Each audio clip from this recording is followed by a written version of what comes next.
কখনো দেখেছেন এমন মানুষ যার কাছে অসীম শক্তি আছে কিন্তু তার সাথেই অসম্ভব অহংকারও রয়েছে, যিনি নিজেকে সর্বশ্রেষ্ঠ বলে মনে করেন, খারাপ কাজও করেন। আপনি দেখবেন প্রকৃতি এবং মানুষ তাকে ভাঙতে সর্বদা চেষ্টা করেন। মনে রাখবেন, যতই সুবিশাল পর্বত হোক না কেন, তা যদি পথে পড়ে তাকে ভেঙে পথ প্রশস্ত করা হয়। যদি আপনার কাছে বল থাকে, শক্তি থাকে, পরাক্রম থাকে, তাহলে তার সদ্ব্যবহার করুন, কাউকে সাহায্য করুন, কাউকে রক্ষা করুন।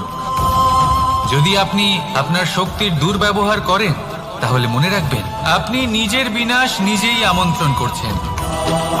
এবার বল অর্জন করার পরে, শক্তি অর্জন করার পরে আপনি নিজেকে বিনাশ করতে চান নাকি এই সংসারের উদ্ধার করতে চান, সিদ্ধান্ত আপনার। রাধা।